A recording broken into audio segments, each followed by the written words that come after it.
I guess we need to be laughing more today. The topic is laugh, laugh, and laugh more.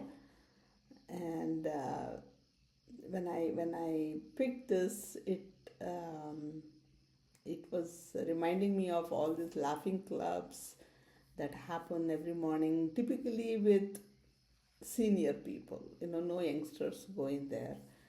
And youngsters are probably laughing as well at their own jokes, but in a very limited space. But most of the time, we see everybody serious.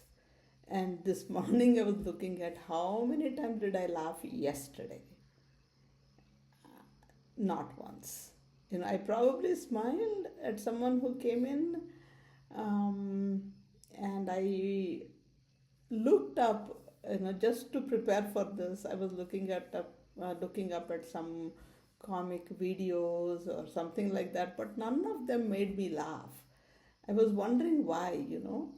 Long time ago, I had seen this prank where these elderly women kind of go down the slide and they tumble over, they fall, and everyone is laughing. And I couldn't hold myself laughing also. I had laughed like crazy. But then I realized I'm laughing at others. And imagine if I was that other. I slipped, fell down, and the whole crowd around me was laughing. How would I feel? So this whole thing, maybe something churned. I could not really laugh at those, pranks that people played. So, why this topic came up to begin with is a person, I think his name is Norman Cousins. He came up with some disease where every joint of his started getting locked, kind of frozen. And at some point, he could not move at all. He became very immobile. And then he checked with his doctors as to what would happen to him. If every joint freezes in the body, um, then what happened? And he was also in the pain. The doctors said he had 5% survival chances. And that kind of shifted him. He was already neck down, he was frozen, not very mobile at all. So he took himself out of the hospital. He started doing this experiment where he surrounded himself with all comic books and humor and laughter, funny movies, joyful experiences, conversations, and um, 24 bar 7 he was doing that. And slowly, doctors started seeing that his pain relaxed a little bit, his movements was getting restored a little bit. Slowly, very slowly, the movement returned back to his body. So, against all medical expectations, he recovered enough to return to work. And then he published some papers and all of that.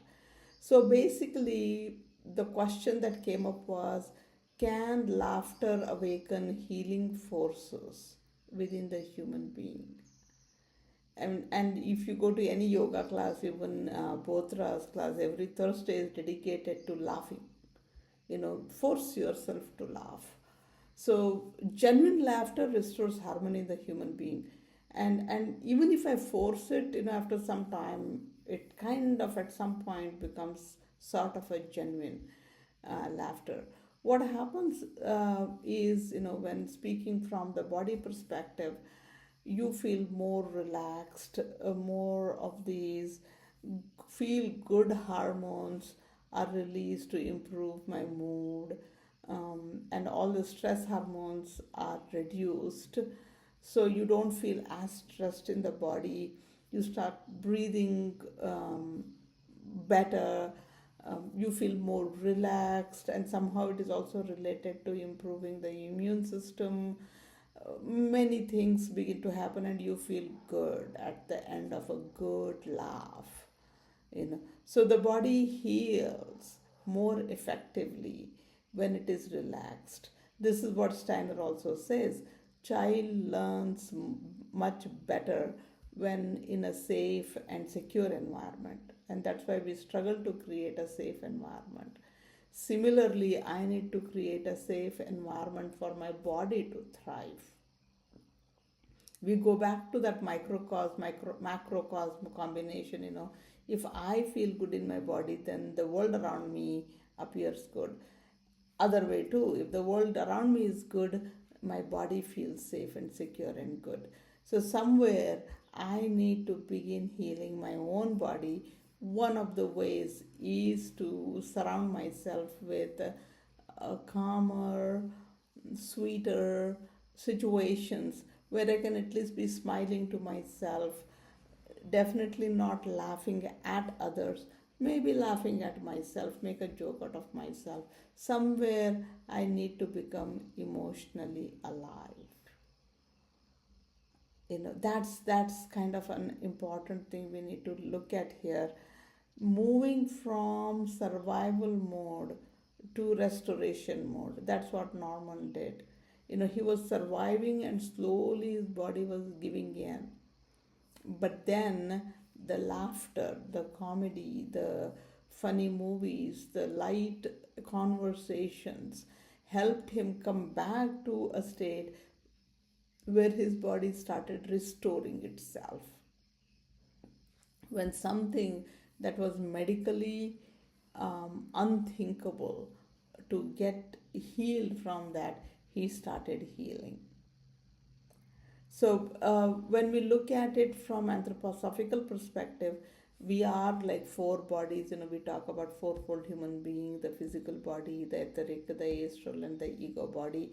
And somewhere the physical body getting disturbed is disturbance in my etheric body, disturbance in my astral body, of course the ego body as well. So I need to bring back harmony between all these four bodies to heal the physical body. It condenses in the physical body. So begin healing it from the physical body. Bring that joy, bring that humor, bring that warmth, that lightness. I don't have to take life so seriously. It's all in my head. So somewhere the laughter begins to loosen that rigid grip that we have on the body. And with the breathing deepening, with the warmth returning, my thinking opens up, my tiredness reduces, and somewhere that energy comes back. The same thing we see, when you're singing and cooking or cleaning or traveling, it becomes a little easier. You are not like waiting for the chore to finish, but you're enjoying the process. We may not be laughing out loud, but certainly we are in a state of feeling safe and secure and energetic. That is important. Laughter definitely, but again, keeping an account actually helps to see how many times was I rigid, with a hard face and with anger that I need to do this, or this didn't come out right, or things like that. So I need to become a little playful in all that I do.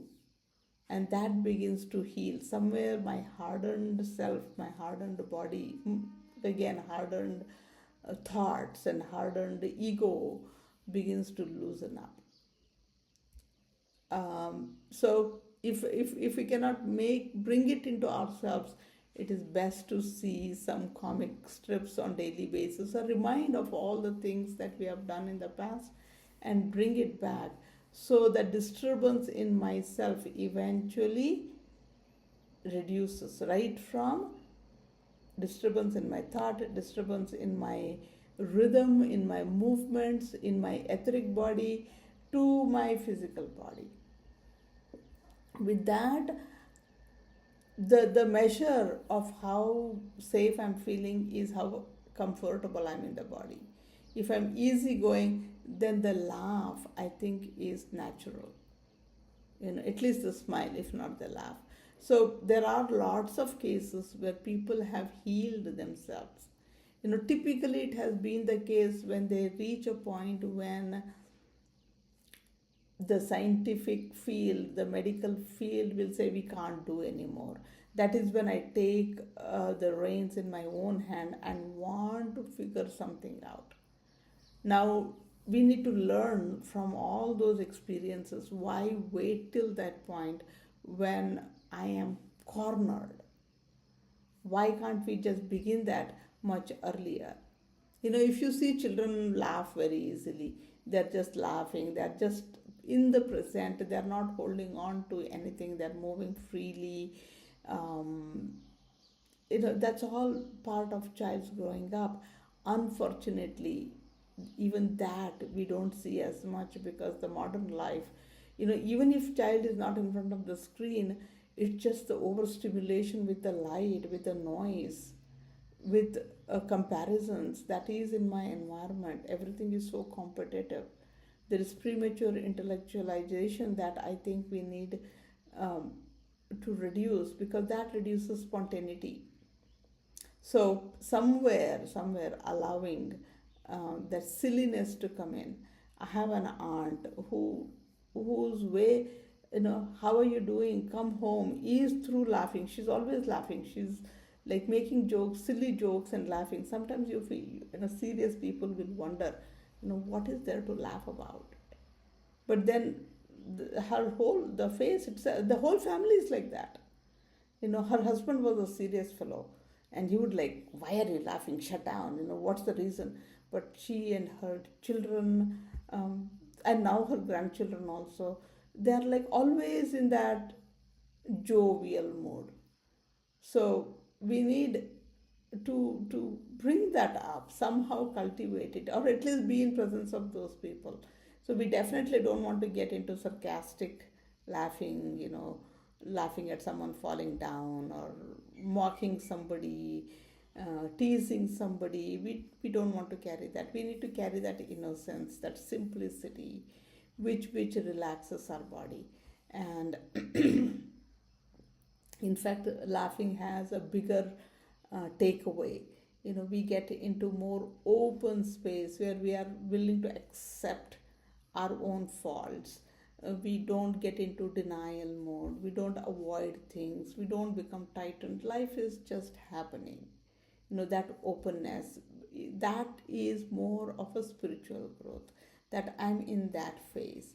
So this is like a natural medicine for all the four bodies, physical, etheric, astral, and the ego body. Somewhere, the modern lifestyle, it glorifies seriousness, productivity, speed, constant pressure. If I'm not in pressure, I feel like I'm not doing anything.